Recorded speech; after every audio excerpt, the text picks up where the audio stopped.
For example, you find organizations like World Health Organization declaring that 90% of Africans they rely on their indigenous health systems. From that time until today, it is systems that have always worked for us, not only for us, also for other people. And these are systems that are informed by we call it indigenous knowledge, for lack of better words. You can say local knowledge. Local is like in the context of us as Abantu.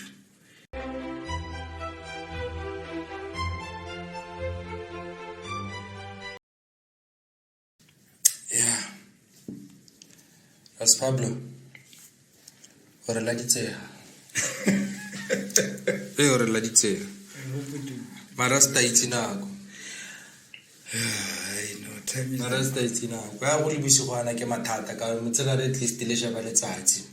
the master. Not everybody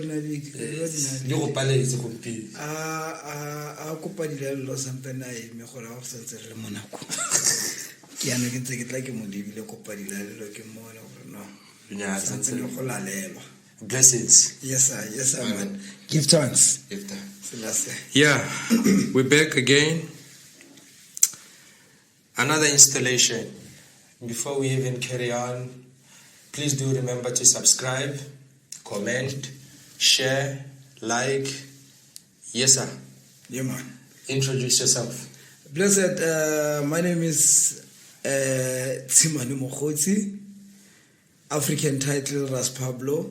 I'm an Indigenous Knowledge System scholar, Indigenous Knowledge System practitioner, as well as a tourist guide, Momahike Mo, and I'm also a cultural activist and ambassador. Give thanks. Blessings. How's life, Pablo? Nothing. Hectic things comes with life. But we did it. We did it. We there. Yeah, no. We there. Ease up, man, Casti. We can't complain. No, I appreciate the visit. Yeah. Jaja. Yeah, it was actually long. Long overdue. Long overdue. Yes, sir. Long overdue. Yes, sir. Jaja, today's topic, the role of IKS, Indigenous Knowledge Systems, in our spiritual systems.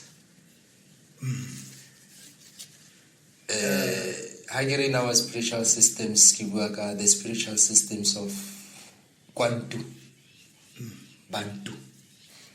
I think at some point we'll refer to it as Africans. I don't want to use the word African, but it's the most relevant, normal, widespread known. Yeah. Yes, sir. Take us through that. What is IKS and its role and contributions, perspectively and or normally, ordinarily, and what role does it play? So, yeah, the intentional viewers. So, I'm going to study Komorao, African spirituality. Using the word African, like you said, for lack of better words, and that's how we came to define and know ourselves as. Now, in African spirituality is central to indigenous knowledge systems. Now, Haribuaka indigenous knowledge systems, systems will mean different things. Indigenous knowledge in different things. It might be socio-political system, it might be socio-educational system, anything that has anything to do with health systems, anything that has anything to do with our everyday life. Our actual structure. Yes. So how we forge it, how we sew it fit for us, how it has sustained us until today, where, for example, you find organizations like World Health Organization declaring that 90% of Africans, they rely on their indigenous health systems. From that time until today, it is systems that have always worked for us.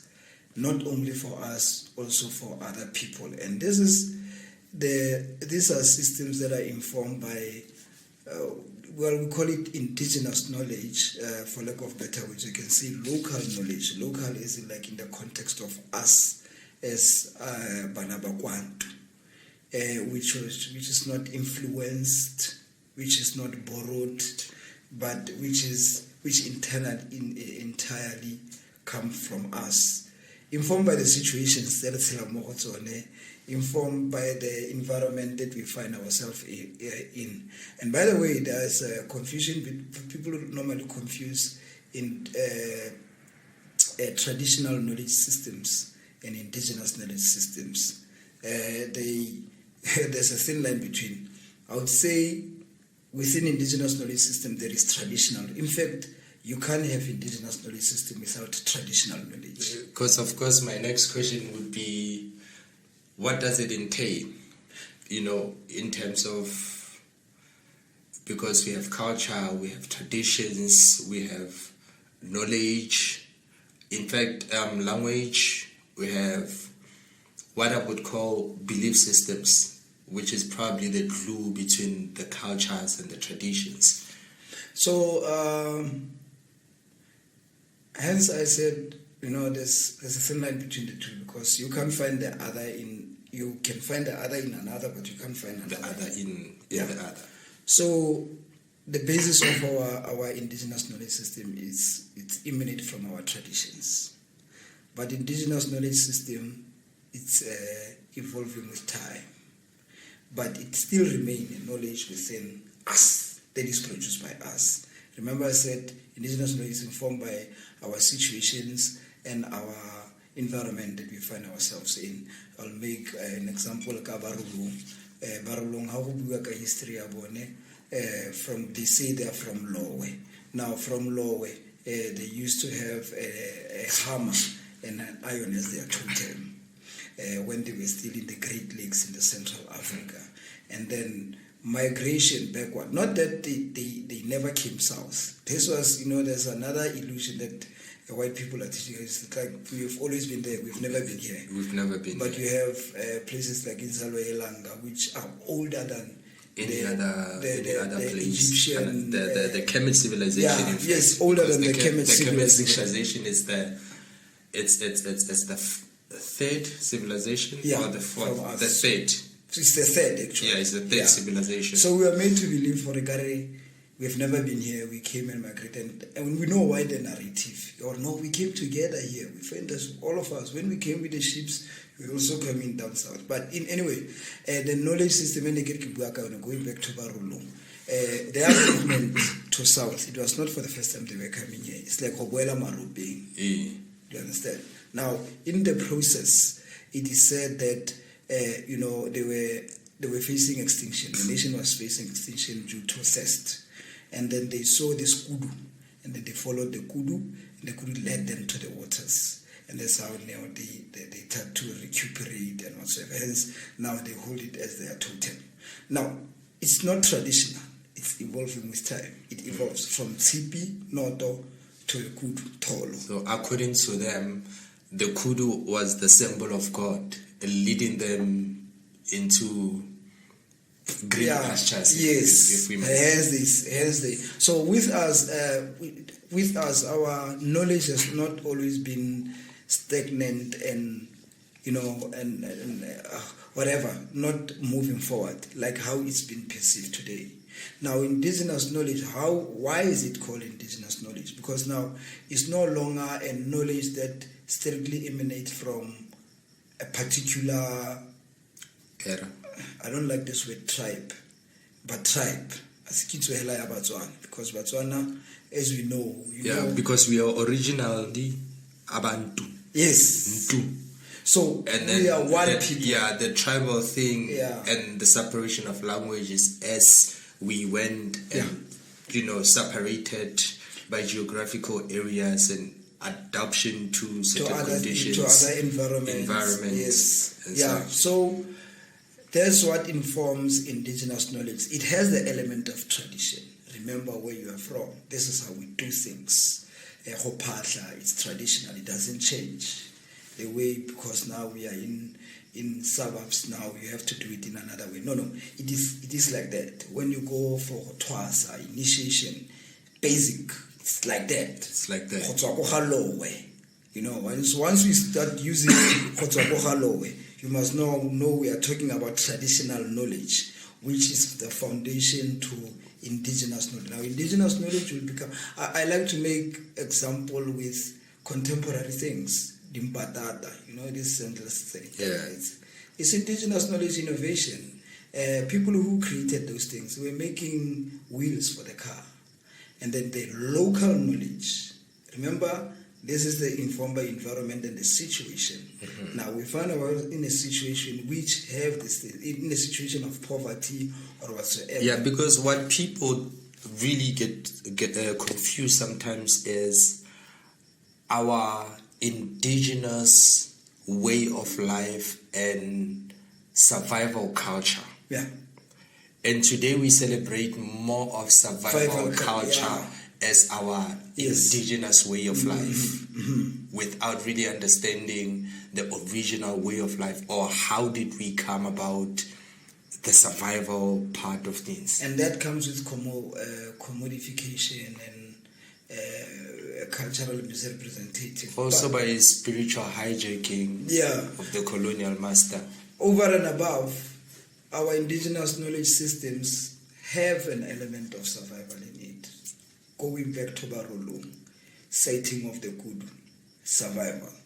Bring survival to their, life, because they were now being extinct because of the thirst and whatsoever now.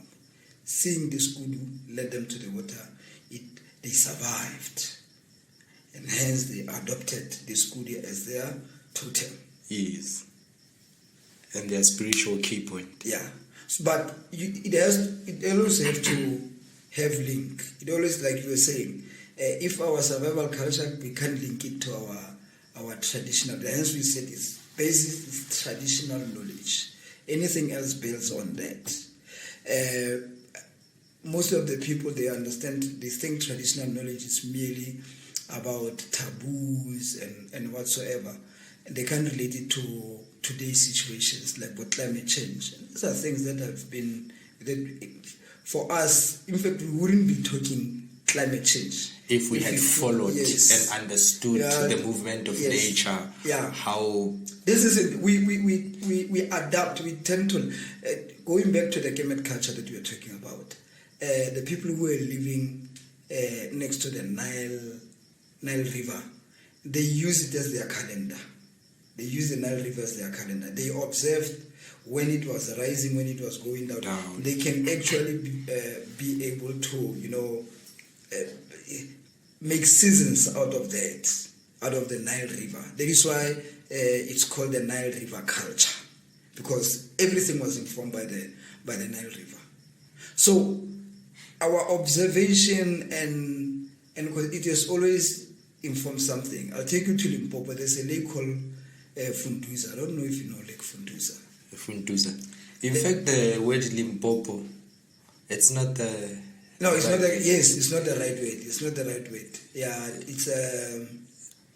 I'll tell you now. I was talking to this other gentleman, but yeah, as we know it today, geographical know it today. You go to Lake Funduza. It's regarded. You Google. It's regarded as one of the cleanest lakes there is in our communities. You know, our communities, we dumping these things. Yeah. And what have made Lake Funduza to be the cleanest lake? Is because of how it was preserved. It was preserved by these same taboos that when you throw something into Lake Funduza, you'll actually be calling bad luck upon yourself. When you go, there's a whole lot of things around Lake Funduza. These are the things that actually sustain its conservation. So it's not only about, we were sitting and we just decided things. They were always informed by. I lecture astronomy, African Indigenous astronomy at the university. And most of the students, they get very surprised when I tell them that the idea of us having weather forecast, it actually emanated from our indigenous knowledge system of observing the celestial objects and whatsoever. So this is the knowledge that even today is still being used, but is based on tradition.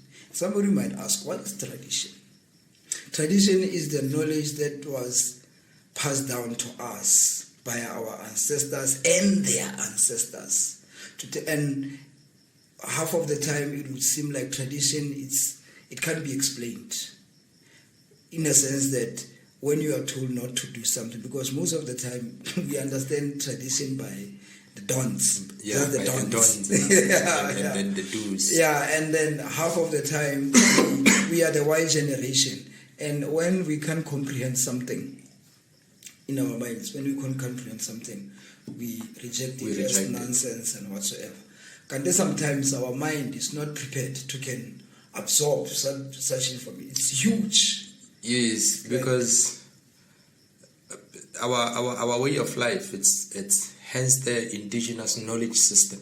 It's based mostly on knowledge, than a belief system. Belief system. Yes.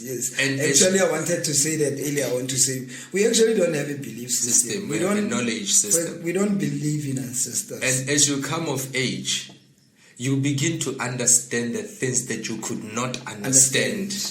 Hence, particular age. Hence, there is initiation, different initiations. The process of enlightenment with every stage. It comes with knowledge, new knowledge. Yeah, it comes with new knowledge. Whether it's a specialized knowledge like ukutwasa, there is a specialized knowledge. Whether it's a general knowledge like manhood or womanhood initiation, you just now you get told now that remember, if you do this, this is what is going to happen. This is how you are expected to behave and act as a man, as a young man. No, whether you are married or not, as a man, this is how you are expected to know stuff. You are expected to know different plants, medicinal plants. Initiation, basically initiations. That's one of the because that is necessary for the survival of the community. Yeah. Should you, even for your family, start with your family. Should you now tomorrow your kid is playing out there on Tatuale lap and the kid pen, you don't even know what to do.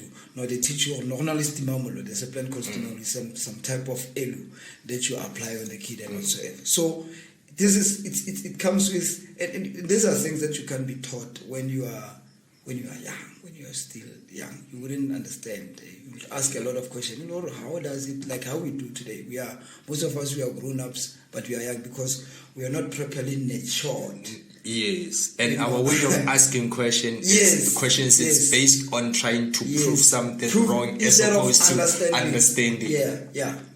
So that's what makes indigenous knowledge system to be this complex.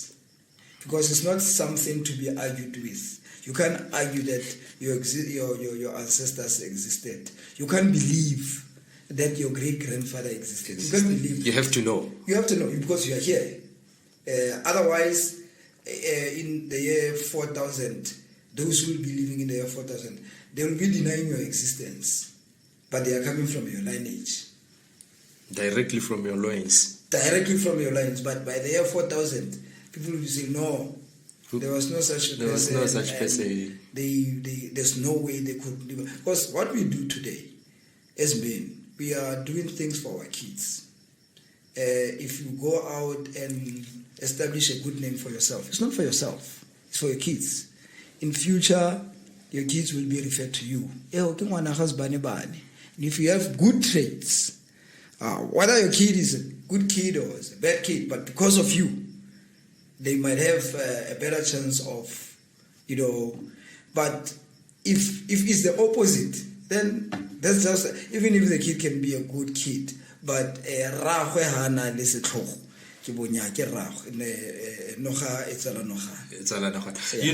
funny because I'm a conversationalist, very unapologetic one. I talk to lots of women, It's not a secret. I'm surrounded by lots of women. I have more women in my life than men, and it should be that way. It should be that way.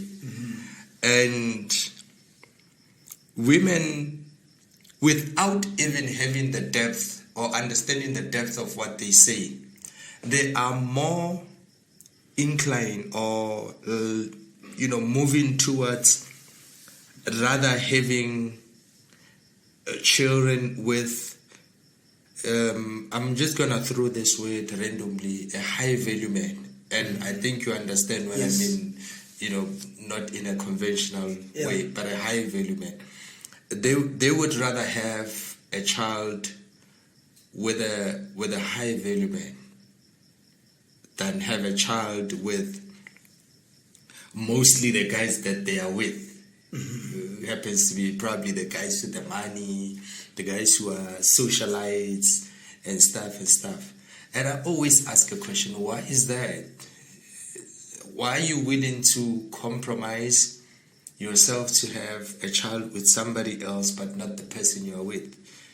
And the answer is always for the good genes. For when you have a child with somebody who's masculine enough, extremely masculine. Oh yes. Who's intelligent enough. Who's resourceful. Resourceful enough. You are sure that in your absence, your child will be able to carry on and become something better. Yeah. So that kind of, supports the statement about, when, ngwana ke isendela ka tatake reflects that, and he's seen through the image of the father or the reputation of the father. Yes, from time to time they will be reminded because that's our indigenous knowledge. That is our knowledge. We can't quantify it. We can't quantify it to say what do they call it? X chromosome and whatnot. Now, when you do them, they led us to this conclusion. No, with ours is observational and comes with experience. Observational behavior and experience behavior over the years. No, we've been drinking this. My mother's mother and my mother's mother's mother. There's our reference. And if you're going to tell us, no, you must now extract something from it and to see that thing, no. It's same applies to human nature. How we interact with human nature and how we socialize with people. How we get to know some of these things that we've been talking about. To say no, somebody's sometimes even DNA, that's how the people prove DNA. Yeah. That's how people prove DNA. No, and that's why and the parents come and see the child after 7 days because there's something they're looking for. Yes, there's something that they're looking for. So more kids who are infants,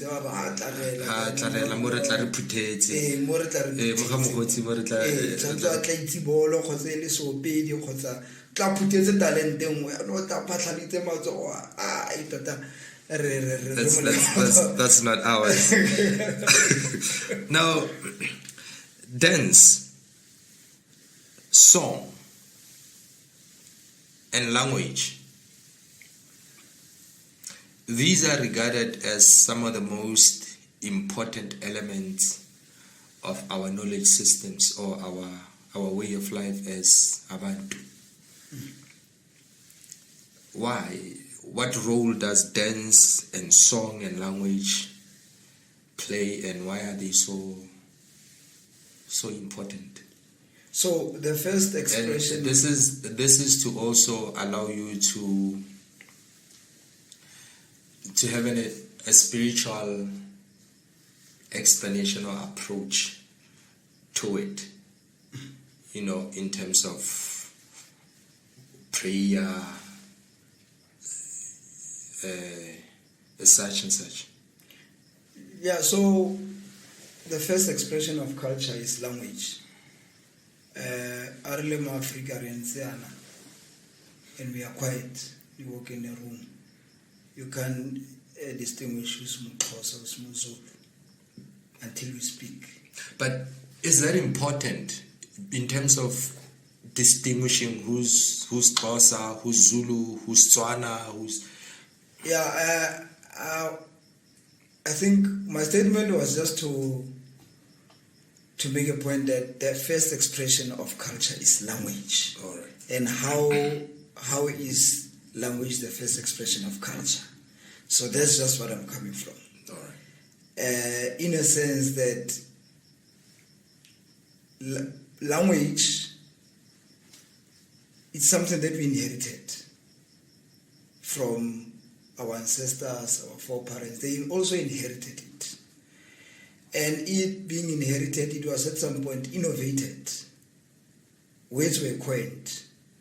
And words were not just coined. You look at our names. Our names, as compared to maybe Europeans, where we don't have European understanding. I'll just make you, because we've been Europeanized. We have African names and European names. And mine is John. John. Say John? John.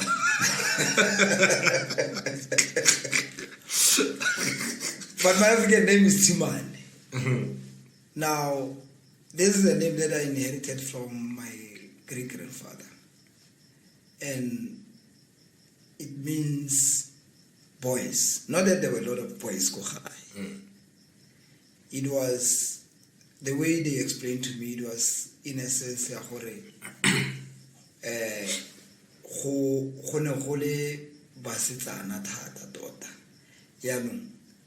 him being born, it was an instruction of Atsimane.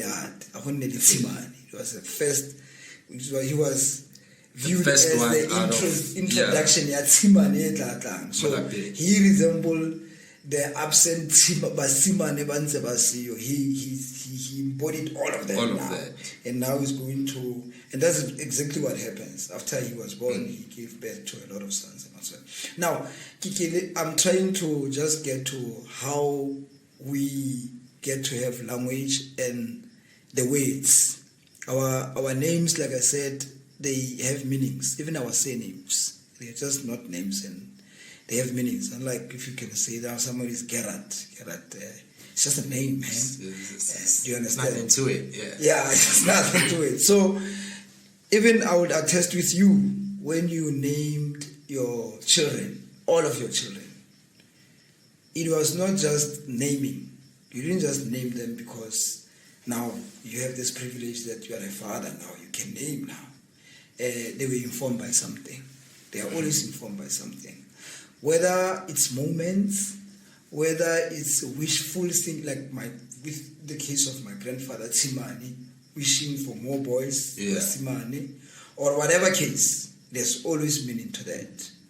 So that is why language to us, it has always been important, because when we use it, we evoke the spirit of our ancestors. They hear us very well. And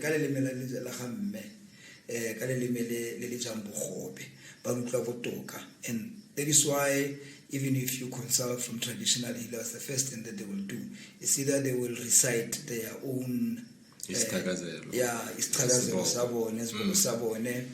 and just to summon the spirit of their ancestors to say, now, come and be with me here, because it is you who gave me this wisdom and the knowledge. Without you. Yeah. So it's the veneration. It's a process of summoning the spirit, also veneration and acknowledgement. It's a mixture. It's a prayer. Yeah. So that is why language has always been important to us, because even the words that we are using, they are important, because when the etymology and the epistemologies of these words within our African context, they were meant to do something. Our words, they carry the history, the present, and the future. The weight. They are the prophecy Yes, that's why most one they say le foka khale boy. You'd rather point the person. Ina le besiro. Yeah, ina le bela Roma. Yeah, Roma. Le go Roma la gore la motho rometse motor na codes di codes nya kwa tse ka wa tsamanda mo Roma gore a go dira. There is why now we are very careful in our naming. Yeah, naming and culture. some people will say, "Anu bomatlakala." Anu why batho ba ne ba name wa bomatlakala. Because we like no bua. Ronaldo is there ditlhaloganya ka gore go spaka argument o ra go na le bomatlakala go se not to understand. Gore ya matlakala ene a go mpeleng ene lo tlo bolelo no. Ngwano go ne go tola matlakala ka gore se le dira gala ene nna khanya gore gongwe go ne go sna ngwana mo lapeng ya no gona le boatlanyana go tlo go dira no na o la matlakala I saw ene ra re ke matlakala. These are some of the things that we were saying. If we don't have a proper, because knowledge goes with understanding and wisdom. You can't have knowledge without understanding and wisdom. And wisdom doesn't fall on everybody's lap, unfortunately. And wisdom cannot be taught. Yeah, it cannot be taught. Now with song, it also have a song carries vibration. Now when we talk, there are vibrations, yes, but with the song, we vibrate higher. I'll make an example. The Kholisile. I don't like using the Kholisile because then it means South African natives. But the Khoikhoi people. The Khoikhoi. By pizza the Khwena. Now we know that the Khwena, they have what they call the trance dance, whereby they dance around the circle and do that. In Setswana barke stapa. And then there's a song. It's not really a song. It's like they are chanting in a prayer. They're chanting and whatsoever. And through that, we are taught that while they are doing that, they are able to connect with, because we are not a monotheistic people, we are a polytheistic people. Now, with the gods of hunting, to navigate them, to show them the animal that they should hunt. They don't just hunt. They have to do that and then it's revealed to them. So they can't do that. It also used for healing, apparently, because that drum, when it beats that song, that dance, that stepping of the feet. That is why with us, our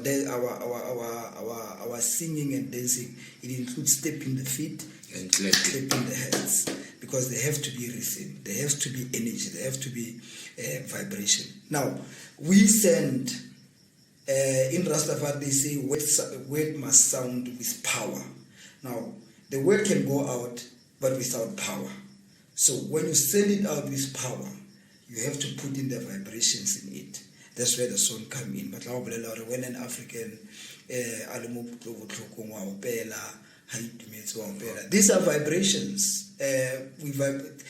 Of course, vibrating differently in different state of minds and emotion. But over and above, it's important. Whether you are mourning, the vibration has to be there so that you get to deal with this. It has to so we are taking out death with song and whatnot and whatnot. And well, even though we're doing it, which is wrong. But that is there. That is still there. That understanding. It's still within the confines of song and dance. Otherwise, we could have been saying,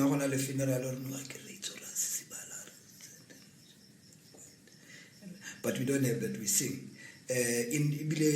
In our African communities, when it's a griot or a traditional leader, there will be a shaman, there will be a series all night singing.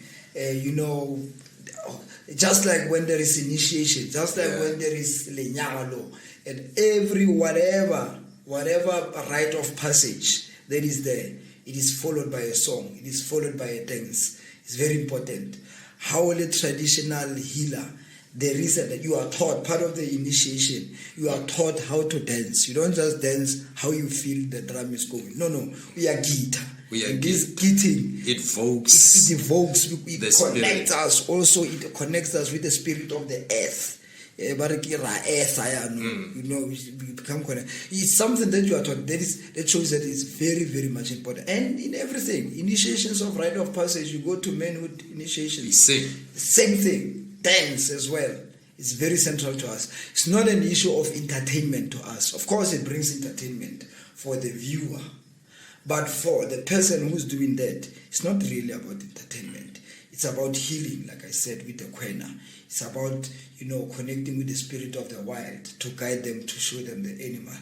With the traditional healers to draw in their power, because traditional healers, when they sing and dance, they don't do these things when somebody is consulting. They do this couple of sunset or early hours of the morning during the time of the ancestors. That is the recharging. We call it, it's like when you put in your phone, it's like recharging now. The spirit, it back. And we all know this. Everybody in the morning, they like playing their favorite song when they're going to work, when they are radio, because people really, it makes you. And also that explains for the viewers at home who don't understand some of the things why yes, there's always because it has to go in a rhythm. Vibration. It creates a vibration that puts supports to the words that you are speaking.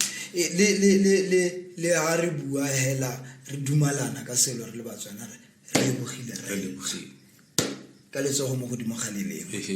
always like that. Now, you really emphasize this piece. So that's basically why in our African spirituality, these things are very much. It also reminds us of who we are. Our African songs, traditional songs, they are very. I like in particular even contemporary music. They are very informative, and they have this thing of taking you back. And I was watching the students earlier graduation there, and there's this ones from Limpopo. They actually coordinated their thing, and they were dancing. There's contemporary steps. Also, it's indigenous knowledge systems, not really traditional dance. So, but it's what they curated, and you don't see it. You don't see that anyway. Yeah, happy people. This jubilation. It goes with that as well. Dance, rhythm. For you might think they are doing this thing for themselves. But they are also saying thank you to their ancestors, because because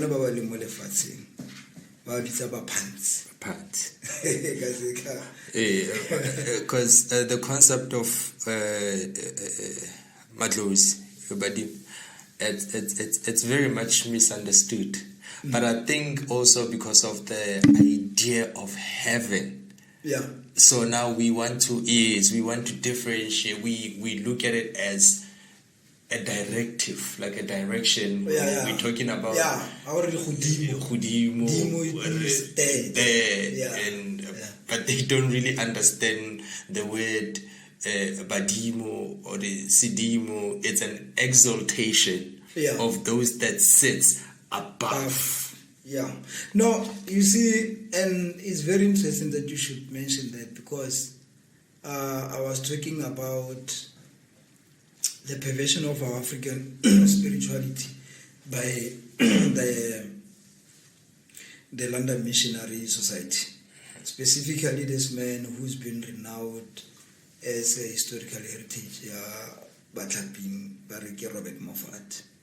So these guys were on a mission to decide, and they knew King Leopold actually sent them with a letter. Told them that no, these people are very conscious. They have spiritual. They know. They have morals. They know morals and values. You can't teach them anything. You can't teach them anything about that. So you literally cannot bring civilization to them. Yeah. So what you can just do, you can just integrate. Hence, I have a problem with integration. I always argue scholars integrating Western knowledge system and IKS. Why should we integrate them? You can integrate water and oil. They can't exist together. Now, this is what this guy did. He didn't struggle much. Without disturbing you, we are here because of integration. Yeah. We are having these conversations because of integration. We have accepted people of a lower vibration, of a lesser culture, people who are disorderly, who only understand chaos, who only understand brutality, who only understand misery. We've tried to integrate them into order, into civilization, into, a particular way of doing life, directively so. Yeah. And look where we ended up. And this is tolerance, because we've always been a tolerant people. But also tolerance has its own limitations. Like I said with Robert Moffat, he came and said, "Do you know God?" No, we don't know God. Because he was talking about God as a it's a male, it's a man and whatnot. Now, with us Mudimu, he doesn't have a gender. Mudimu doesn't have a gender. Mudimu started having a gender after we have given him an English name called God, because I'm Tsimane, I have an English name called John. So Mudimu must have an English name. It's God. And that's what Robert Moffat pushed, and all the words, when I look at the Ark of the Covenant, and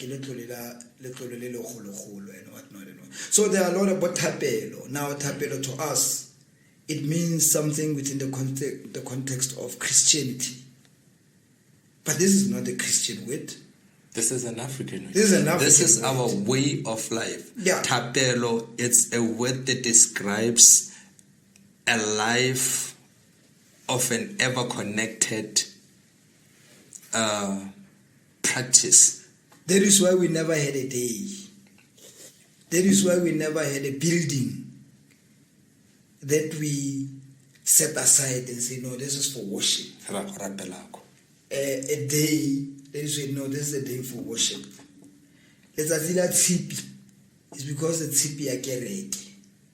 And then we Africanized their lesser culture, like you were saying. Mm-hmm. We Africanized it and we integrated it. Now, and it made us a lesser person, and a lesser people. Now, this is where now we need to get it right to say some of these things we must not confuse them. I like one of these foreign religions when they clarify this thing. They say there is no God but Allah, and Muhammad is his only prophet. That's what they say. It's not me.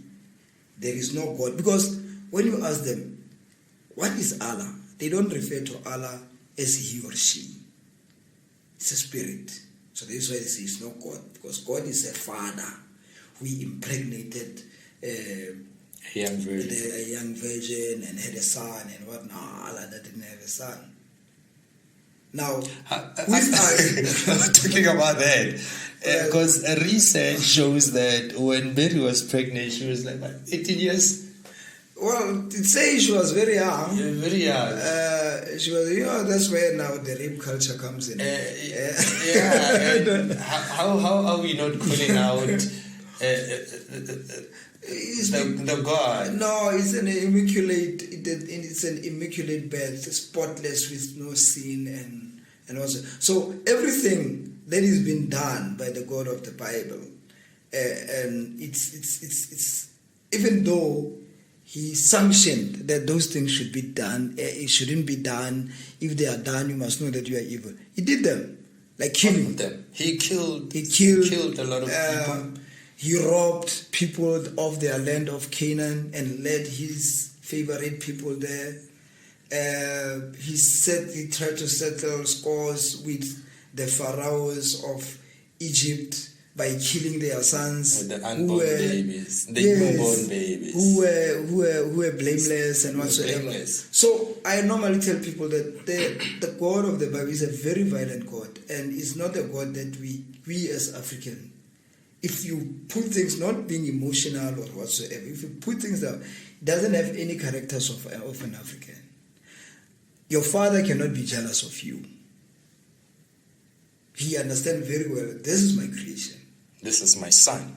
In fact, he wants you to be more than him. Be greater than me. That's what my mother always said. And whenever we achieve things, she becomes very happy. She doesn't become. When I'm saying I'm going to start my own family and have my own rules. I was born in Giekerk. Just hold that thought for 2 minutes. I'm going to release. I'll be very quickly. I'll be very quickly. Yeah. I'm just here.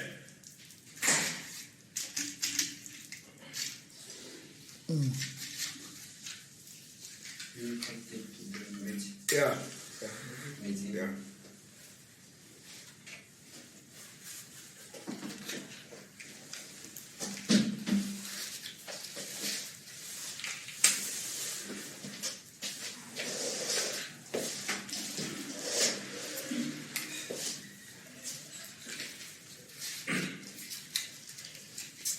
Yes, sir. So my mom, when I say I'm studying, when I start my own life, I say, no, my family is going to be a Rastafari family, and in my house there's no meat, there's going to be child and all this. I make my own rules. Didn't get angry at me and say, no, you see, now it's rebelling and whatnot. No, it's fine. It's just embrace that, no, this gentleman is now embarking on his own. Thank you, Pete. But the God of the Bible has a problem. When you start being happy in Sodom and Gomorrah and, living your own life becomes a problem. And we are taught, and it seems to us that these people established this thing like Babylon, the great city of civilization. Their sin was just to be a great city of civilization, which was scientific and whatnot, and really like us Africans. Yeah, but these people established this thing on our third civilization. Yeah. When they looked over Egypt, there was electricity. Yeah. There was technology. Yeah. There was all of these things. Institutions that they came, learned from these institutions, savaged these institutions, recreated through plagiarism, new philosophies that now they claim to be the Greek philosophies, when the Greek themselves back in the days did not even tolerate the knowledge systems that these savages came with, because they knew themselves not to be. And this is what is interesting, these guys, these Greek philosophers, Socrates, Plato, Aristotle, and all of them, they do acknowledge that they've learned from Kush. From Kush. In their writing. And I don't know how far are you versed with their history. When they went back to Greek, they were actually, some of them, they were stoned. They were stoned. Greek did not accept this because it was foreign they were coming to cause chaos. If somebody was sick in the Greek world, they were left to die. There was no concept of healing. They were just left to die and rot there and whatsoever. Now this guy come with the knowledge from a hemotep. Say, no, we can actually heal the person. We can restore life. No, but this is paganism. I once watched this interesting series. I don't remember the name. So people were born into a blind world, and not being blind, it was actually like a curse. You were seeing like a witch. I think it's called sea or something. Yeah, you were called something which is, you were hunted down. Those guys will hunt you down because they believe that sight. At first, for them, I think the series was depicting 4,000 years to come or something. So they depicted sight as the main thing that brought problem, man's eyesight. So if you have eyesight, that they will hunt you down and they will kill you, because you eventually now do things that we are doing now. You understand? So it's the same thing as the Greeks. So the Greeks, to them, all this mathematics, that you could actually build something that is, well balanced and be able, because remember the pyramids were also used to generate energy from the sun so that they can have electricity. Most of the people, they didn't know that. They thought it was just tombs. But these were what do they call them today? They were areas. They were... Yeah. So these guys were bathing, for example. Bathing. That, guys, you must bath. We must bath. You see, this thing of us developing this skin scales and whatsoever is actually dead. You can scrub it off. So they usually show them these things, just like the Moors who civilized the literally just civilized the so these things were looked down, because, and it's understandable. Imagine us now today. There's some knowledge, of course. I don't know how to put it. Something that is just totally from what we know that it's left and right, and somebody just come to us and no, but you can also go up or down. No, this one is crazy. It's crazy. This is how we do things. Yeah, and today the Greek is called the curriculum of metaphors. Yeah. Now the city of knowledge. So basically, they are the ones now who actually, like, look at doctors. They take the Hippocratic oath, because hypocrisy is the one who actually focused on healing and medicine from Imhotep. So that's why the doctors are taking the Hippocratic oath, because he's believed to be the one who actually founded this institution of healing and all. But while in their notes, they wrote that we learn from the Kush in Africa. So it's just unfortunate that, for some conquest reasons and whatsoever, all these things were, but we understand why now, why they were removed. Hence, today when we talk to people to say, no, but we give the world mathematics and physics. People will laugh at you. No, you love Africa too much, man. You must decrease this love. It's driving you crazy. Because they don't know people. But you drag them down the Inzalo Hlangwana mountain, where there are the first pyramids, the oldest pyramids ever been built. Yeah. And not far from there, you find the footprint of God. The giant footprint. Matsie. You actually found it in Botswana. You have a very small one here in Mahike, Mostating, and there's another one in Gauteng, and that one in so it's a one-legged god, Matsie. Yeah. He was moving like that. And then you actually understand why, if you've ever seen the sunrise from Inzalo Hlangwana, when the summer equinox comes, you actually understand why they call it Inzalo Hlangwana. Because you literally see the city disappears. Yeah. Around 4 a.m., the entire city disappears. All you see is you on top of the cloud and the sun coming up. Yeah. And the energy, the vibration on that at that time, it's just amazing. Yeah. So it's also, there's also a reason why places like Inzalo Hlangwana have never been exalted and magnified, because this is where these are institutions of African spirituality. I mean, our greatest shaman ever, Tate Credo Mutwa, he tells us that he was initiated in Inzalo Hlangwana, in which when they claim that they discovered it, they call it Adam's calendar. And as much as we don't subscribe to the idea of Adam, but now, if we zoom into it, if we entertain it for a minute, and we understand the word Adam, it's the son of the soil, the color of the soil, he who is born from the soil. And it's just that these things, of course, and I normally tell people that, of course, like you said, knowledge was taken and twisted and whatsoever.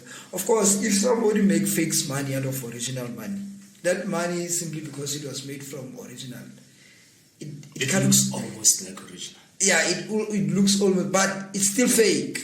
It's still fake. It's still fake.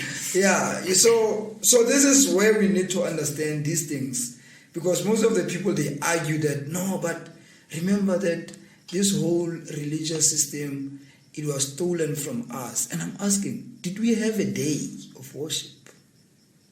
No. You see, those were the things which were added because of slavery and whatsoever. And you ask about some other thing, and then they become justified and whatsoever. So these justifications, they show that this thing is fake. It's like when you are holding the money and you're starting to show all the watermarks and somebody's, That's actually you say, we have Yahweh, we have Yeshua, but we don't have the man called Jesus. Yeah. The philosophy of Yahweh and it was Yeshua. Their lives. It's like a movie. It's like Shaka Zulu. Shaka Zulu today, we are in denial. Henry Cele is our Shaka Zulu. Yes.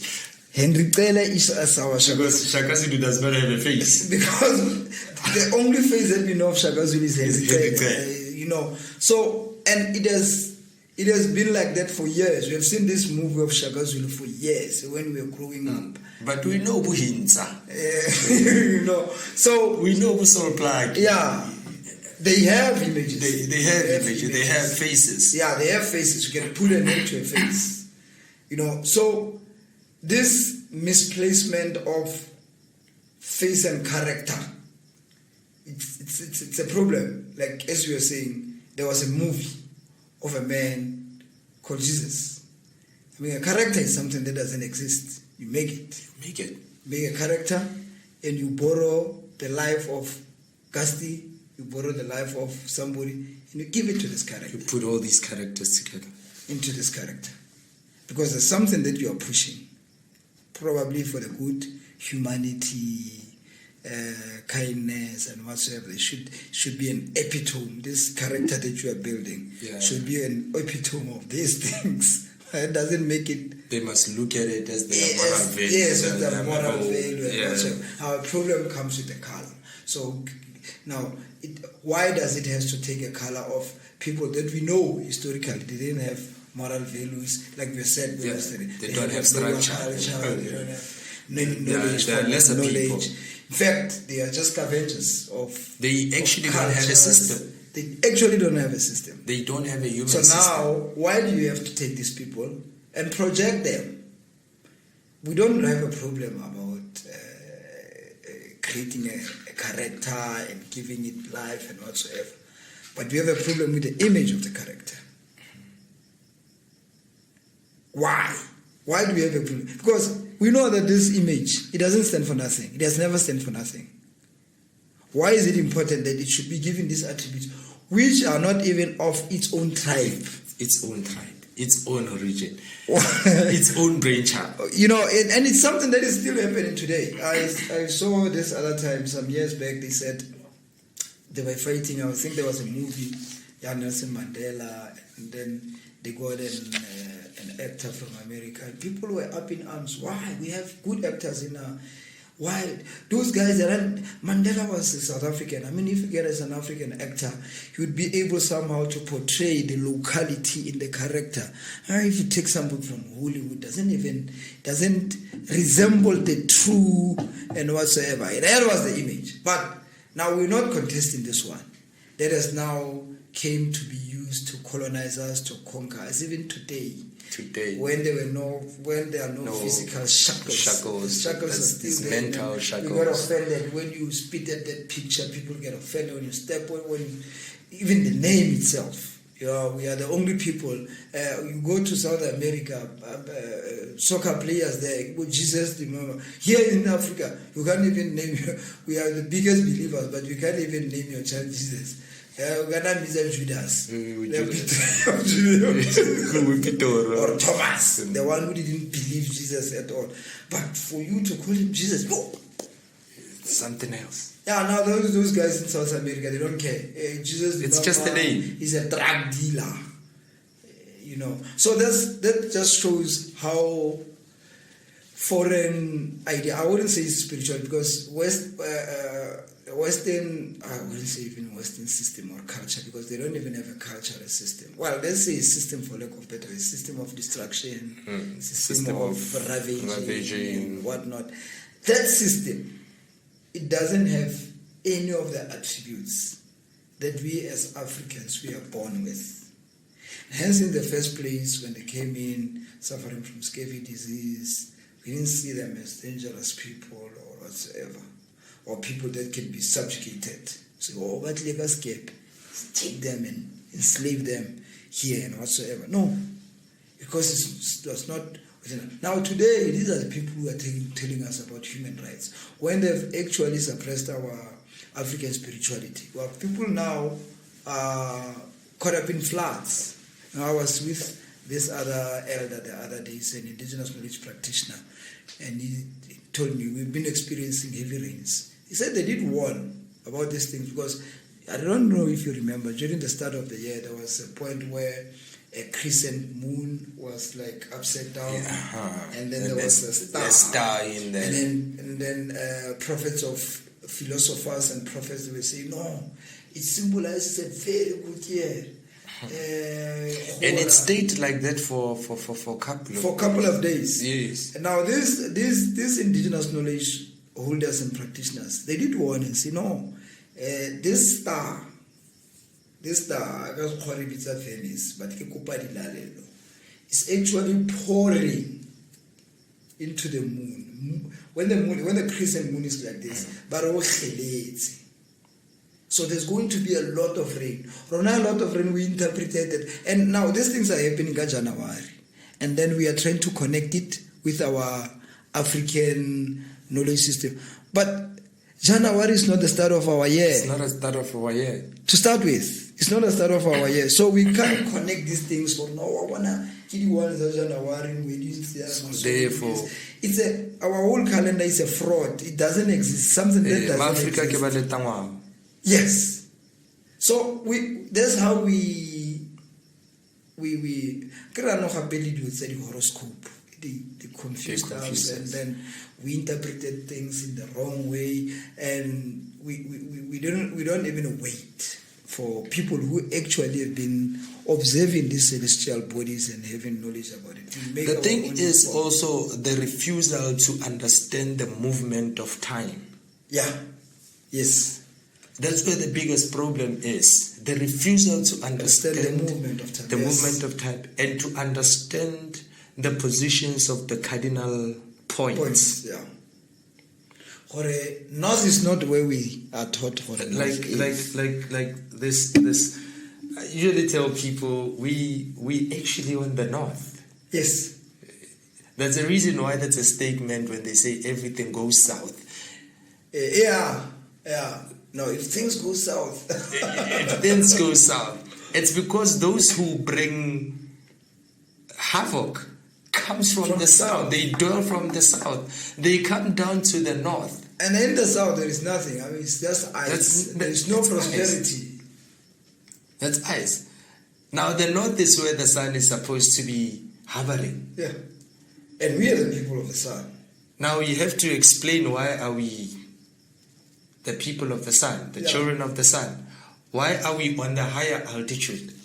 Why is the sun favoring us? When we are on the south. Why is it favoring us? Because it favors us a lot.